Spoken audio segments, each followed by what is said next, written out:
Okay, let's unpack this. You know that feeling when you're facing a big writing task, maybe for a test, a report, or even just an important email, and you're staring at a blank page, wondering where to begin? It can feel completely overwhelming. It absolutely can. And when it comes to high stakes writing, like the IELTS Task 2 essay, that initial confusion isn't just frustrating, it can, significantly impact your outcome. Right. What's truly fascinating here, I think, is that the pathway to success isn't really about conjuring magical prose. It's about something far more foundational, pure organization. Exactly. Today, we're taking a deep dive into some compelling insights from an expert guide on the IELTS Task 2 essay. Our mission is to show you how simply being organized can profoundly impact your score, revealing the underlying structure and strategy that transforms, well, that daunting blank page into a clear, compelling argument. Yeah, and we'll be looking at a system designed to make essay writing almost automatic with practice. It's a method so effective it leaves a lasting impression on any reader, not just an examiner. This isn't solely about acing an exam. It's about understanding how clarity and structure resonate in any form of communication, whether you're writing a report, an email, or, yes, a high-stakes essay. So, right out of the gate, our source makes a pretty bold claim. Yeah. Organization isn't just a good idea, it's apparently the most important feature of your IELTS Task 2 essay. Yeah. That's a significant statement. Hmm. Why emphasize organization above all else? It is a big claim, but it's fundamental. The source highlights that your essay's structure directly impacts two core scoring criteria: task response and coherence and cohesion. Okay. If an essay feels muddled or, confused from the start, it just creates immediate friction for the reader. But if it's impeccably structured, it sets a powerful precedent. Okay. Think of it like a meticulously organized library versus just a pile of scattered books. One invites you in, makes information accessible. The other creates immediate mental clutter. So, by being organized, you're essentially making it effortless for the examiner to follow your argument, like you're guiding them. Yeah. The source even suggests a clear outline helps guide you through the most important parts. How does this structured approach begin to unfold when you're actually sitting down to write? Well, the very first impression you make, the one that signals your organizational skill, really comes in the introduction. And our source has a very specific rule for it. It should be precisely 3 sentences long. 3. 3 sentences. The goal is for this section to become almost automatic with practice. Only 3 sentences? Ugh. Wow, that feels incredibly concise. Our source also mentions 2 styles, implicit and explicit, but notes that neither one on its own will, catapult you to a higher level. So if the style doesn't make the ultimate difference, what truly does? Yeah, that's a good point. It truly comes down to your attention to detail and the overall clarity within those 3 sentences. Both styles can work, absolutely, but it's the core components inside them that genuinely matter. Let's break them down. Okay, let's start with sentence number 1. It's basically a rephrasing of the prompt itself, isn't it? Yeah, that's right. The source gives an example. A prompt like, medical technology can be seen to increase life expectancy. Is it a curse or blessing? Becomes, many people who want to live to an old age may depend on medical technology. What's the clever trick here to make it effective but also save time? Well, the trick isn't just simple paraphrasing. It's often about strategically shifting the position of the subject, sometimes moving it to the object position.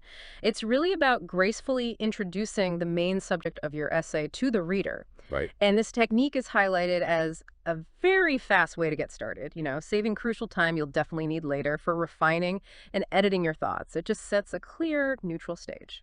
Okay, now this next part really intrigues me. The second sentence is called a concession. The source describes it as a very old rhetorical form, meaning to concede ground. How does this ancient rhetorical device actually play out in a modern IELTS essay? It means you acknowledge that there are basically 2 sides to an argument. You're essentially saying, okay, I understand that's a valid point, to the opposing view. The source provides a clear grammatical structure for this. A dependent clause followed by an independent clause.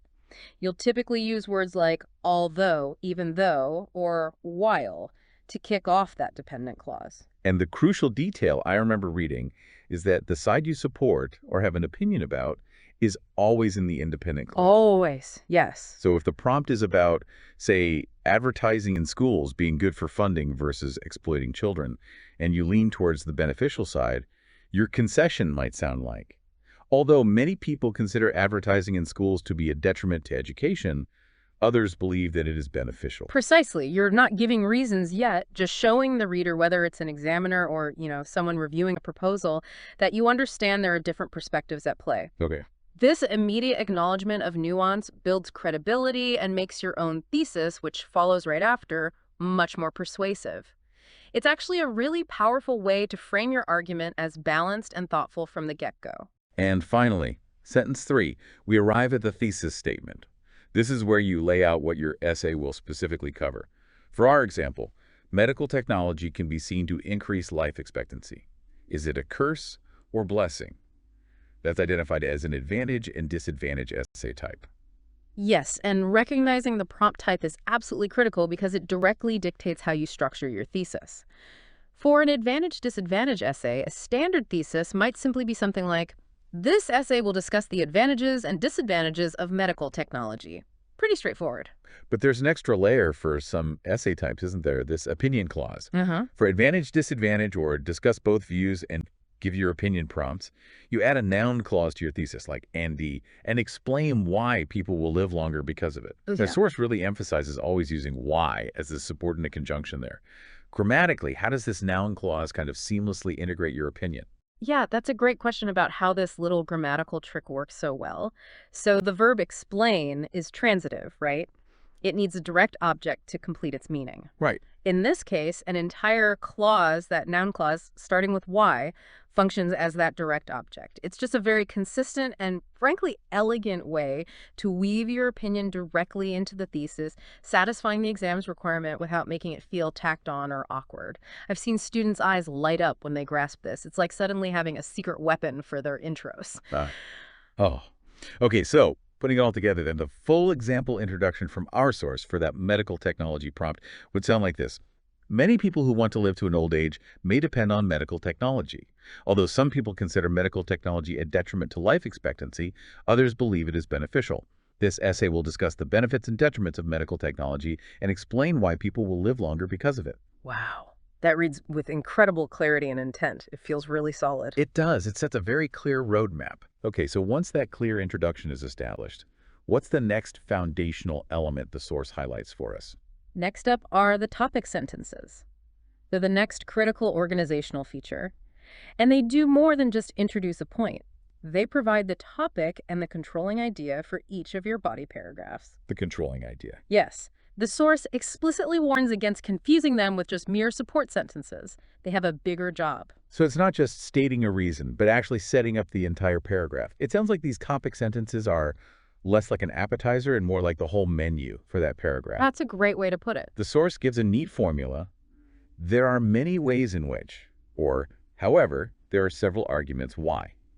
So for our medical technology example, the first topic sentence is, there are many ways in which medical technology can increase a person's lifespan. And the second. However, there are several arguments about why medical technology should not be used to extend a person's life. You've got it.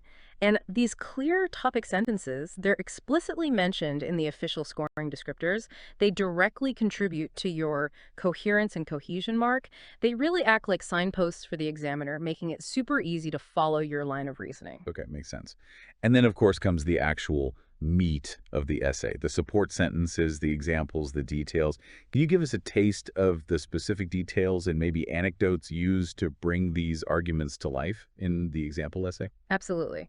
So for the benefits of medical technology, the essay provides specific, quite relatable advancements. It mentions common things like aspirin and stents for heart attacks. Like familiar things. Exactly. And it also explores the larger impact of, say, the Human Genome Project on discovering potential cures through DNA sequencing. So specific examples. And then for the arguments against, it highlights situations where technology might prove useless, like, unfortunately, in terminal illnesses such as cancer, or even where it's used incorrectly. It cites the historical misuse of ventilators for pneumonia patients before, a better understanding emerged. Interesting historical point. Yeah. And then each paragraph wraps up with a concluding sentence that sums up the support and explicitly refers back to that main topic sentence, ties it all together. Gotcha. So we've walked through the intro, the body paragraphs with their topic sentences and support.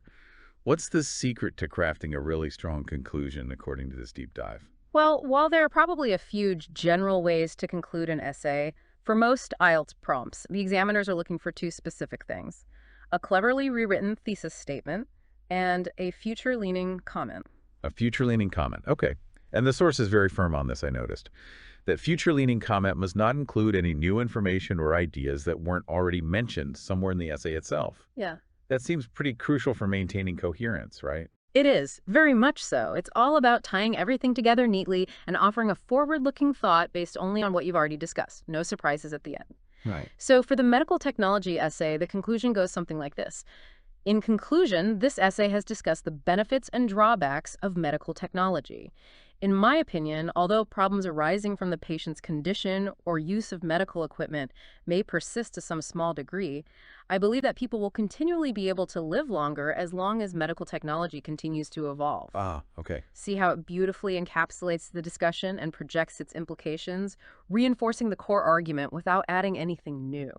Yeah, it ties it up nicely with a look forward based on the essay's points. Hmm. Okay, before we wrap up, there's one more fascinating detail in the source material that really feels like a hidden trick almost for overall presentation. The rule about body paragraph length. Ah, yes, the body paragraphs. They need to be within about 10% of each other in terms of word count. 10%. Yeah. For instance, if one paragraph is, say, 178 words, the other should be somewhere around 195 words, give or take. The example essay we looked at adheres to this perfectly. That's incredibly specific. I mean, beyond just hitting points on the scoring rubric, why does this visual balance matter so much for just effective communication in general? That's a really insightful question. It's a subtle but actually quite powerful aspect of coherence and cohesion that extends way beyond just the exam context. It visually demonstrates a balanced argument or discussion. It shows you've given roughly equal weight and attention to each side or point you're making. Okay, so it looks fair.